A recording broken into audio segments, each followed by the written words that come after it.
Sledi vprašanja. Ja. Milenković, Svetna kanala.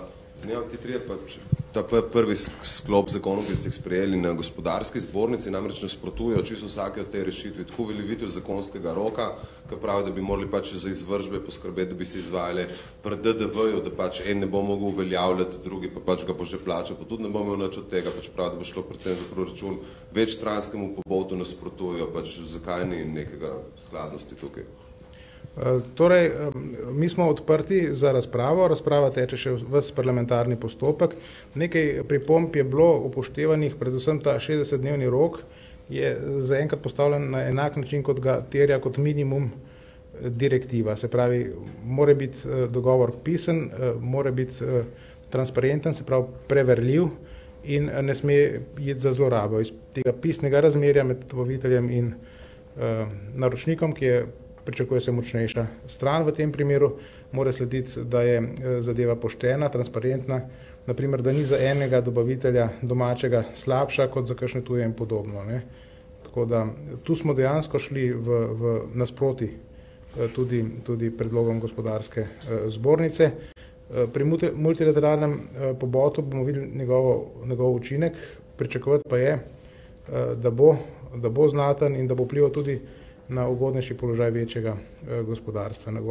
Posledično, ker bo manj zadolženo, potem tudi na boljšo kapitalsko ustreznost, lažji dostop do kreditnih trgov.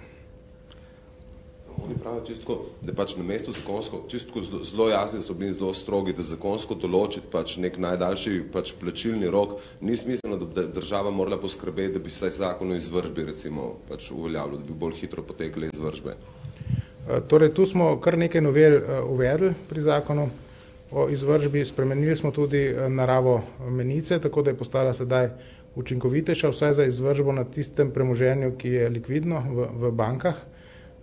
Zdaj, problem, seveda, ki ne terja toliko naše ministrstvo, resorno je tu ministrstvo pravosodje, pa je pravna varnost tudi tistih, ki so stranke v postopku izvršbe, seveda se mora imeti tudi možnost pritožiti, če gre za izvršitev nečesa, kar sploh ni bil dolžen, tako da pri izvršbi je treba vendarle biti tudi nekoliko previden. Zdaj, mi bomo seveda poskušali še naprej izboljševati ta zakon in ga čim bolj učinkoviti obliki potem tudi sprovajati. Vesna?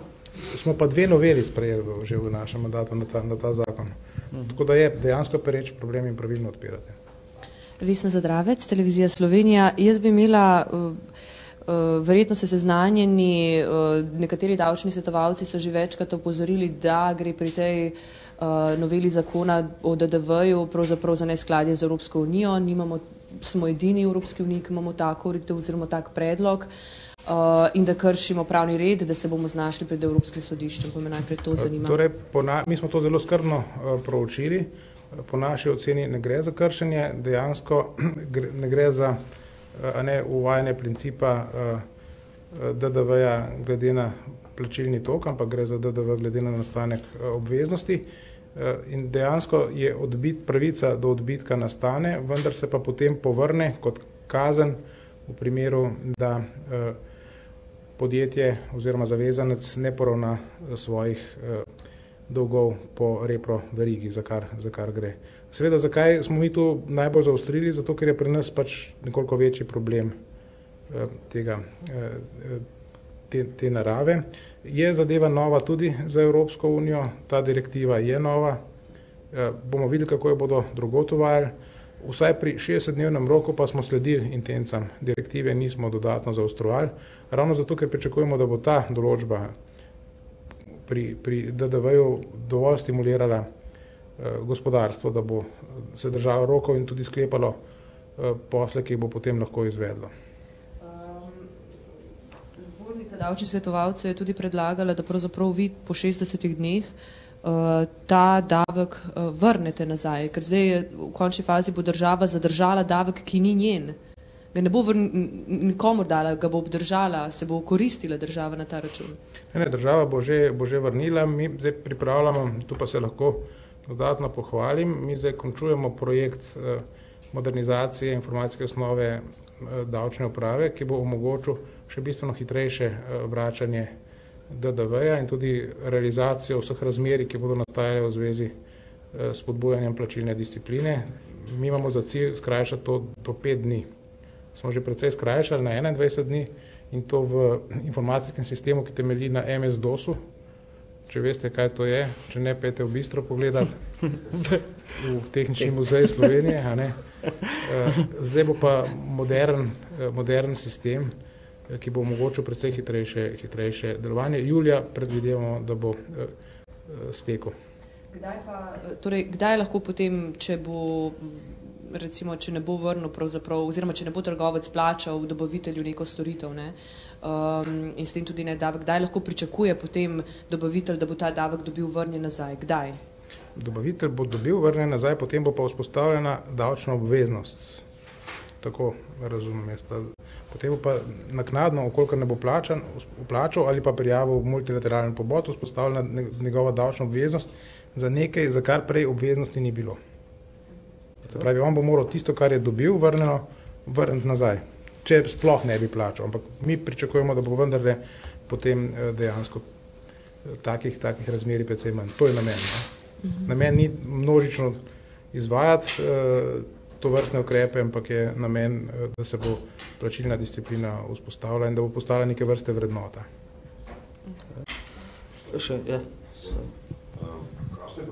Tle bojo neke globe predvidene, ali pač kako boste to sankcionirali? Pri 60-dnevnem roku ne, bodo. Pri tem DDV. Ne, to pa ni globa. Globa je že kar to, da se ti nazaj davčno obvezni, to je že velika globa. Ne? Vem. Ja.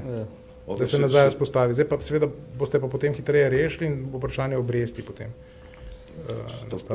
Pri javnih naročilih pač v bistvu izpostavljajo gospodarstvo, da je ena ključnih vzrokov za plačilno nedisciplino so prav javna naročila, kjer je tudi država pač s tem, ki je oddajala javna naročila tudi po dampinških cenah.